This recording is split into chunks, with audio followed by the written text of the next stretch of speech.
Good morning, everyone. I hope everybody's doing well. I have had a KitchenAid for, at least 3 decades, and I thoroughly love it.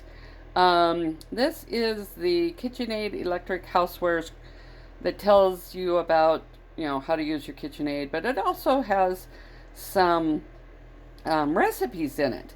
One of which is a um, sourdough starter recipe, which is a little bit different, but that's the one I'm going to use, and I'm going to make a sourdough starter today. So hold on. Okay, so it calls for 3.5 cups. It says strong bread type flour. I only have all purpose flour, so that's what I'm using. Then it calls for 1 tablespoon of sugar. And I know this is not a typical sourdough starter recipe, but it's the one that I'm going to use because I'm too impatient to wait for it to go. And this one is supposed to be ready in 2 or 3 days. So that's me. Once I get this sourdough started, I'm going to treat it the way Anya does at our Gabled, I think it's Homestead.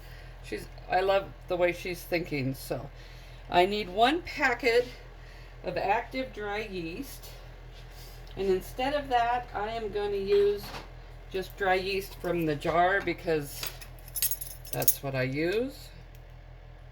And I know those packets are 2 1/4. So I'm going to put in 2 1/4. Everybody says that you can't really mess up on sourdough starters, so I'm taking them at their word. And now I need 2 cups of warm water, so I'm going to get that out of my tap. I have very warm water out of my tap. Hopefully this works. I don't think I have chlorine in my water. I just moved here.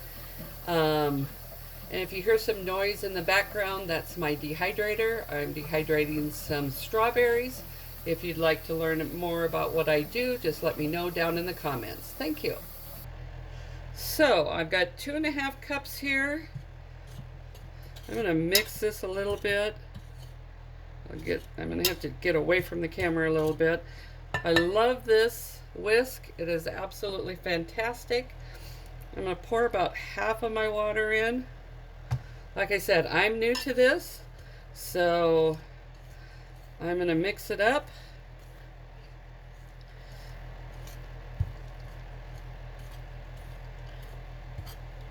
And I'm sure if you have comments on, other things that I should do, but I sure like her way of doing the starter, not having to feed it, putting it in the refrigerator, because I'm not going to probably bake that much with a sourdough starter. I work 40 hours a week, so I will only be able to do things on the weekends. So if you like my video, please take a look at a couple of other ones, and if you want to subscribe, I would greatly appreciate it. So I'm just going to kind of go by look. Still haven't put all of my water in. I got a little bit left, so I'm going to put a little bit more in. This looks very thick to me, but it's a different type of starter, so I might go get a little bit more. That's a lot of starter, but I guess I'll make some stuff and put it in. That is very thick.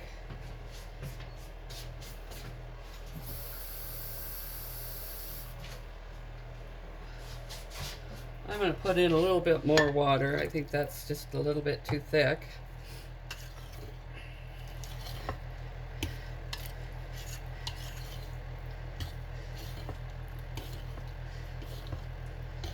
Everybody says you can't really go wrong, so people have been doing sourdough for probably hundreds of years, so I think if they can do it, I can do it.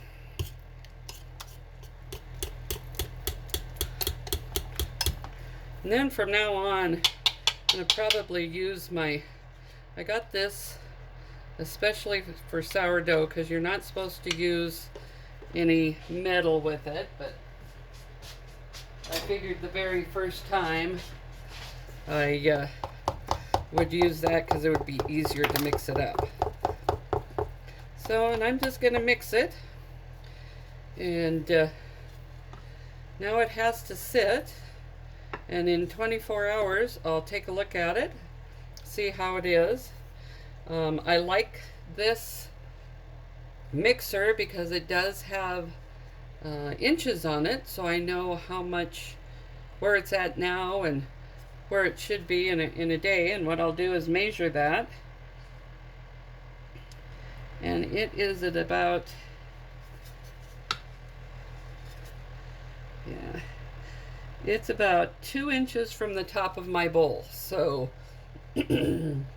I'll see you back tomorrow. And I did forget to tell you, I am going to put this saran wrap loosely over it. Actually, no, I'm not either. What I'm going to do, because that'll stick too much, so I've got just a tea towel. I'm going to put the tea towel over it, and we don't have much sun today, but I'm going to put it in the sun and see what it does after a day. See you tomorrow.